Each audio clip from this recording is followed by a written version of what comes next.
Hi. So, a while ago I moved to Bristol, and one of the big roads I live near is called the A420, which is of course a big main road connecting Bristol to Oxford. And just seeing all these road signs about that had A420 written on them made me think, what if we actually did play in A420? Now, as I'm sure you know, in standard tuning in the modern world, we play in A440. Wait, what am I talking about? So music is vibrations, and the way we measure that is the number of vibrations per second defines a certain note.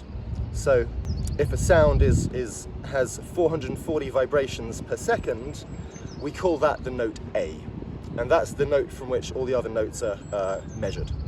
But it wasn't always the case. A long time ago, a few hundred years ago, before scientific measurement of vibrations was a thing, it was just based on the pitches that people could sing, and the note A was different everywhere. It started off in the 1700s or so that the note A was roundabout, it wasn't standardized, but the note A was roundabout 415 hertz, 420 hertz, sometimes a bit lower, sometimes a bit higher. But it was different from, one orchestra would play this, another orchestra in another city would play a bit differently. It wasn't standardized. Over time, orchestras basically started competing with each other. And they found that if you tune all your instruments just a little bit sharper, a little bit higher than another orchestra, you'd sound a little bit brighter. The whole thing would just sound a little bit brighter. So basically, orchestras started vying with each other to, one orchestra would tune all their instruments a little bit higher, then another orchestra would tune all their instruments a little bit higher than them. And the note A basically got inflated. There was inflation happening.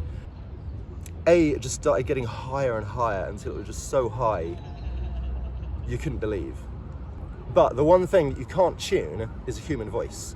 So singers who sang with orchestras would start finding it very difficult to play with those orchestras because they're just getting too high. Way too high. So eventually, orchestras started to all come together and standardize with each other so that they'd all be playing the same pitch, and it fixed on A 440 hertz, and that's what we use today in standard Western music, classical, jazz, etc. But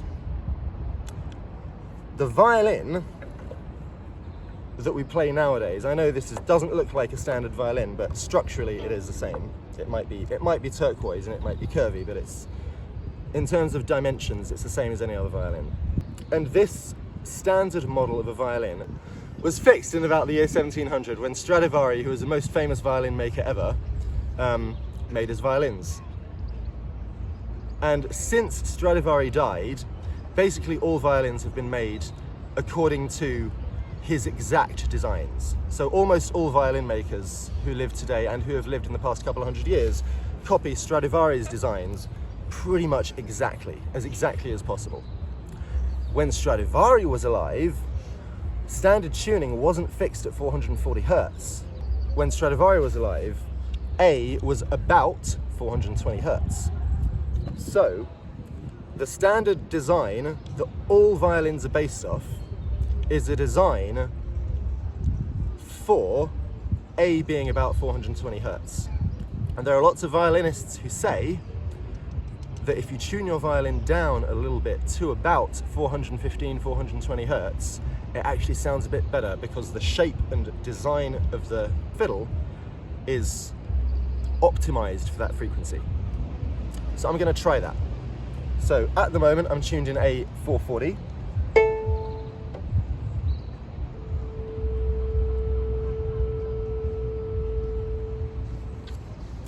And I'm going to change it for a second, off camera, to 420 hertz. 420 hertz.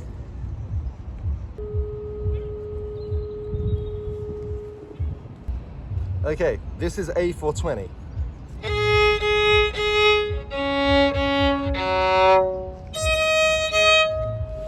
And I just feel like it resonates a bit better with this instrument, but I'm going to play a tune and see.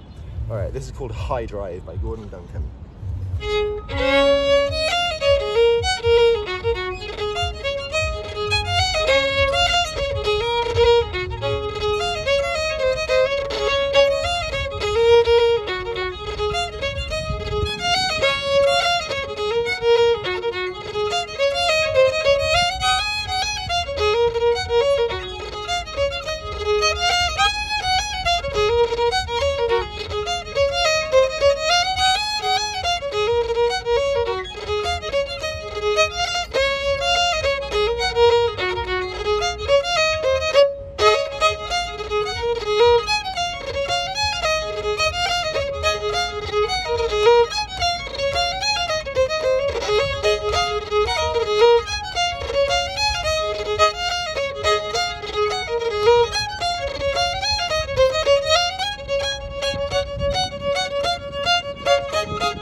A420.